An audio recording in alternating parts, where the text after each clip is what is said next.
അലീന ആരോടും പറയാതെ പോയാലോ എന്നുള്ള ആ ഒരു ഇതുകൊണ്ട് ബാലചന്ദ്രൻ രാവിലെ എല്ലാവരും എണീക്കുന്നതിന് മുന്നേ തന്നെ മുകളിൽ നിന്ന് എണീറ്റ് താഴേക്ക് വരുന്നുണ്ട് കേട്ടോ. അപ്പോൾ ആരും എണീറ്റിട്ടുണ്ടാവില്ല.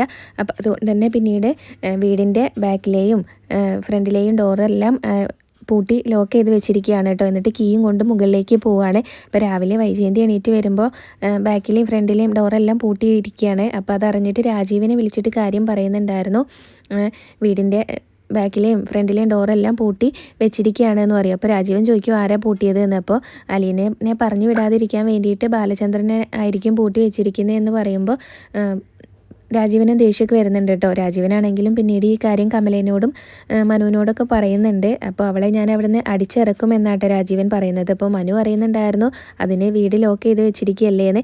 അപ്പോൾ JCB കൊടുന്ന് ഇടിച്ച് നിരത്തും എന്നൊക്കെയാട്ടോ രാജീവൻ പറയുന്നത്. പിന്നീട് കമല പറയുന്നുണ്ടായിരുന്നു അവളുടെ കൈക്ക് പിടിച്ച് ഗേറ്റിന് വെളിയിൽ ഇറക്കി അവളെ കരണക്കുറ്റി നോക്കി 4 എണ്ണം കൊടുക്കണം എന്നൊക്കെ പറയുന്നുണ്ട് കേട്ടോ. കമലയ്ക്കാണെങ്കിലും അലീനോട് ദേഷ്യമാണല്ലോ. ഇതിൻ്റെ ഫ്രണ്ടിലെയും ബാക്കിലെയും ഡോറെല്ലാം പൂട്ടി കീ ബാലചന്ദ്രൻ കയ്യിൽ വെച്ചിരിക്കുകയാണല്ലോ. അപ്പോൾ അലീനയ്ക്ക് പോകാൻ പറ്റില്ല. അതുകൊണ്ട് തന്നെ ഈ കാര്യം അറിഞ്ഞ് അലീന ബാലചന്ദ്രൻ്റെ അടുത്തേക്ക് ചെല്ലുന്നുണ്ട്.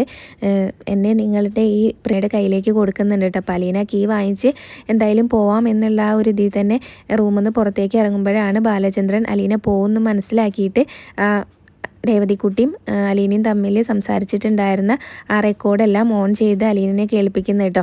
അപ്പോൾ അലീനയാണെങ്കിലും ഇതെല്ലാം കേട്ട് ആകെ ഞെട്ടിത്തരിച്ചിങ്ങനെ നിൽക്കുകയാണ് കേട്ടോ. അലീന ഇത്രയും കാലം എല്ലാവരിൽ നിന്നും മറച്ചു വെച്ചിരുന്ന ഒരു രഹസ്യമാണല്ലോ ബാലചന്ദ്രൻ വെളിപ്പെടുത്തിയത്.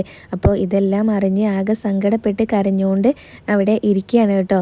ബാലചന്ദ്രൻ അലീനയുടെ കയ്യിലേക്ക് ആ കീ കൊടുത്തിട്ടുണ്ടായിരുന്നല്ലോ. ആ കീയെല്ലാം താഴെയിട്ട് അലീന ആ റൂമിൽ തന്നെ പൊട്ടി കരഞ്ഞുകൊണ്ടിരിക്കും.